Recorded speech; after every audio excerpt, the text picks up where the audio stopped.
नमस्कार मंडळी, मी तुमचा लाडका मित्र वरद विजय चव्हाण आणि मी तुम्हा सर्वांचं माझ्या युट्यूब चॅनलमध्ये स्वागत करत आहे. मंडळी, धर्मरक्षक महावीर छत्रपती संभाजी महाराज पार्ट 1 नावाचा नवीन मराठी सिनेमा लवकरच आपल्या भेटीला येणार आहे. नुकतीच आपल्याला या सिनेमाची कदाचित आज रामनवमी आहे. सो सर्वप्रथम तुम्हा सर्वांना रामनवमीच्या खूप खूप शुभेच्छा. आणि रामनवमीचं निमित्त साधून या चित्रपटाची एक छोटीशी झलक आपल्याला बघायला मिळालेली आहे.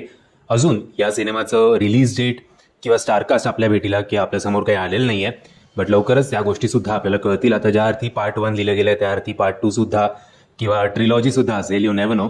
एनिवेज, या छोट्याशा झलकमध्ये आपल्याला जी VFX बघायला मिळतात ते खरंच खूप कौतुकास्पद आहेत. VFXला भरपूर बजेट ओतावं लागतं आणि मराठी सिनेमांचं आणि बजेटचं किती वाकडं आहे ते आपल्या सगळ्यांनाच माहिती आहे. एनिवेज, VFX खूप चांगल्या प्रकारे करण्यात आले आहेत. एका जंगलात कुठेतरी आधी आपल्याला नंदीचं दर्शन होतं, नंदीच्या बरोबरच लगेच महादेवाचं दर्शन होतं आणि एक जिवंत साप त्या महादेवाच्या पिंडीभोवती बसलेला आहे आणि त्याच्यासमोर बसलेले आहेत आपले शंभूराजे. एकदम मेडिटेट करत ते बसले आहेत. कपाळाला भस्म लावल्यानंतर जेव्हा ते स्वतःचे डोळे उघडतात तेव्हा त्यांच्या डोळ्यात जो भगवा झेंडा आपल्याला दिसतो तो शॉट मला खूप आवडला. आणि त्यानंतर आपल्याला शंभूराजे प्रभू श्री रामाच्या थोड्या अवतारात सुद्धा दिसतात. सो ओव्हरऑल एक्साइटिंग काहीतरी विजन आपल्यासमोर मांडण्याचा प्रयत्न या सिनेमाच्या मेकर्सनी केलेला आहे आणि आशा करूया की हा प्रयत्न नक्कीच यशस्वी होईल.